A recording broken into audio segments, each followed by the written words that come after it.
कहते हैं कुछ कहानियाँ ऐसी होती है जिन्हें वक्त के साथ भूल जाना ही हमारे लिए बेहतर होता है। पर आज मैं आपसे जो शेयर करने जा रही हूँ वो मेरी ज़िंदगी का सबसे खौफनाक और डरावना पल रह चुका है। ये करीब 2 साल पहले की बात है। मुझे अकेला रहना पसंद था तो मैं ज़्यादा किसी से बात नहीं करती थी। कहते हैं किताबें इंसान की सबसे अच्छी दोस्त होती हैं और मुझे भी रोज़ नई नई और रहस्यमयी किताबें पढ़ना बहुत ज़्यादा पसंद था। मैं अपना ज़्यादा समय किताबों के साथ ही बिताती थी। मेरे घर से थोड़ी ही दूरी पर एक लाइब्रेरी थी। मैं अक्सर वहाँ किताबें पढ़ने जाती थी। एक दिन मुझे किताबें पढ़ते पढ़ते शाम हो गई और लाइब्रेरी के बंद होने का भी वक्त हो गया।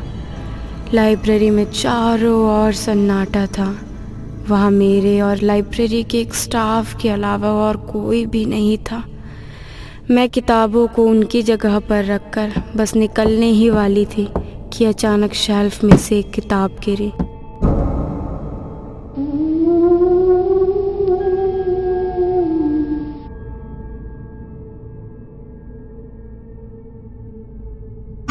मैंने उस किताब को उठाया।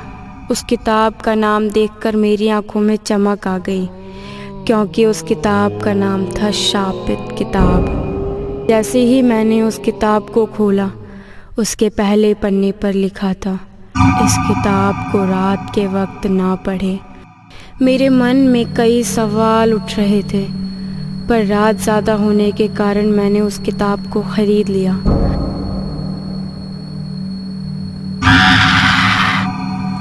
मैं लाइब्रेरी से बाहर निकली। अचानक मौसम भी ख़राब हो गया और बारिश शुरू हो गई थी। मैं अपने घर वापस आ गई। उस किताब को पढ़ने की इतनी उत्सुकता थी कि मैंने खाना भी नहीं खाया और सीधा अपने कमरे में आ गई। मन में बस एक ही सवाल था, आखिर ऐसा क्या है इस किताब में जो रात के समय पढ़ने से मना किया गया है, और आखिर राइटर ने इस किताब का नाम शापित किताब ही क्यों रखा। अभी पढ़ूं, कल पढ़ूं, बस यही सवाल मैं खुद से कर रही थी। और जैसे ही मैंने किताब को खोला, अचानक बिजली कड़की, तेज़ हवाएं चलने लगी और मेरे रूम की खिड़की कभी खुलती तो कभी बंद होती, मानो जैसे कोई मुझे रोक रहा हो इस किताब को पढ़ने से। मैंने खिड़की बंद की।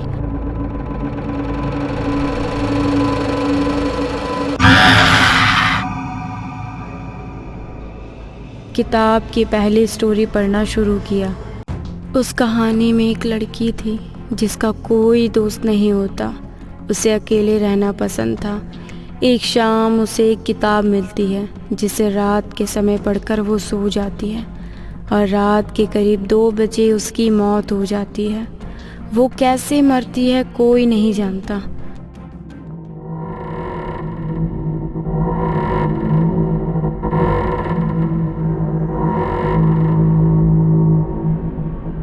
इतनी स्टोरी पढ़कर मैं छोड़ देती हूँ कि बाकी कल पढ़ूंगी। मैं लेटी थी, खुद से सवाल कर रही थी कि आखिर उसकी मौत कैसे हो गई। ये सोचते सोचते कब मेरी आँख लग गई मुझे पता ही नहीं चला।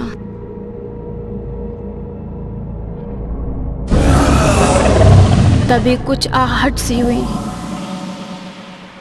मैंने देखा कि उस किताब के पन्ने अपने आप पलट रहे थे, जो अचानक रुक जाते हैं। मैंने पास जाकर देखा तो उस किताब के पन्ने पर लिखा था, समय बीत रहा है, सिर्फ 2 घंटे बचे हैं। ये देख मैं घबरा गई। बिजली के कड़कने की इतनी तेज़ आवाज़ और कमरे का वो अंधेरा।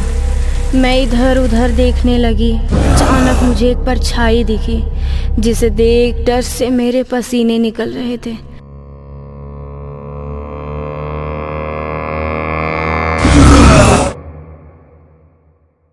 मैं सोचने लगी ये सब क्या हो रहा है।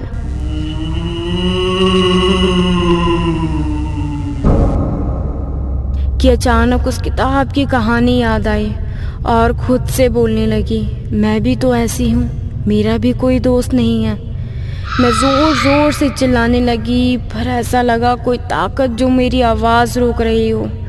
मैं बार बार कभी घड़ी देखती तो कभी उस किताब को देखती। धीरे धीरे किसी लड़की के रोने की आवाज़ आने लगी। मुझे मेरे दिल के धड़कने की आवाज़ साफ साफ सुनाई दे रही थी। मुझे बहुत डर लग रहा था। मैंने उस किताब को उठाया और घर पे बिना बताए स्कूटी लेकर निकल गई। नदी में उस किताब को फेंका और सुकून भरी सांस ली।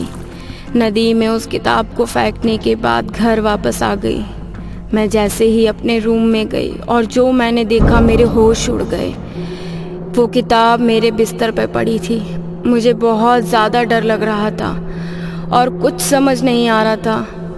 मुझे अच्छा फील नहीं हो रहा था। मैं समझ चुकी थी कि मेरे पास अब वक्त नहीं है, इसलिए मैं सीधा मम्मी पापा के पास चली गई और मम्मी की गोद में सर रख कर रोने लगी। माँ ने मुझे चुप करवाया, तभी अचानक बिजली कड़की। मैं अपने हाथों से अपना ही गला दबाने लगी, मानो जैसे कोई मुझसे ये सब करवा रहा हो। मैं रोने लगी। मेरे रूम से अजीब और डरावनी आवाज़ें आ रही थी। पापा भागकर कमरे में गए। पापा ने देखा वो किताब हवा में अपने आप उड़ रही थी। पापा ने उस किताब को पकड़ा और जल्दी से बाहर की तरफ आए और टेबल की दराज में से कोई काली सी चीज़ निकाली और उस किताब के ऊपर डालकर उस किताब को जला दिया। उस किताब के जलते ही उसमें से रूह सी निकलने लगी और चीखने चिल्लाने की आवाज़ें पूरे घर में गूंज रही थी। उस किताब की राख होते ही मुझे हल्का महसूस होने लगा। बारिश भी बंद हो गई थी। चीखने चिल्लाने की आवाज़ें भी ख़त्म हो चुकी थी, जैसे मानो सब कुछ पहले जैसा शांत हो गया था। कहते हैं समय के साथ सारी यादें धुंधली पड़ जाती हैं, पर कुछ यादें ऐसी होती हैं जो आईने की तरह साफ नज़र आती हैं। और मैं जब भी उस रात के बारे में सोचती हूँ, मेरे रोंगटे खड़े हो जाते हैं।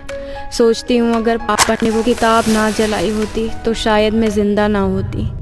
पर आज भी मन में एक सवाल है कि पापा को कैसे पता था कि उस किताब को जलाने से सब ठीक हो जाएगा। और आखिर वो काली चीज़ क्या थी जो पापा ने उस किताब के ऊपर डाली थी।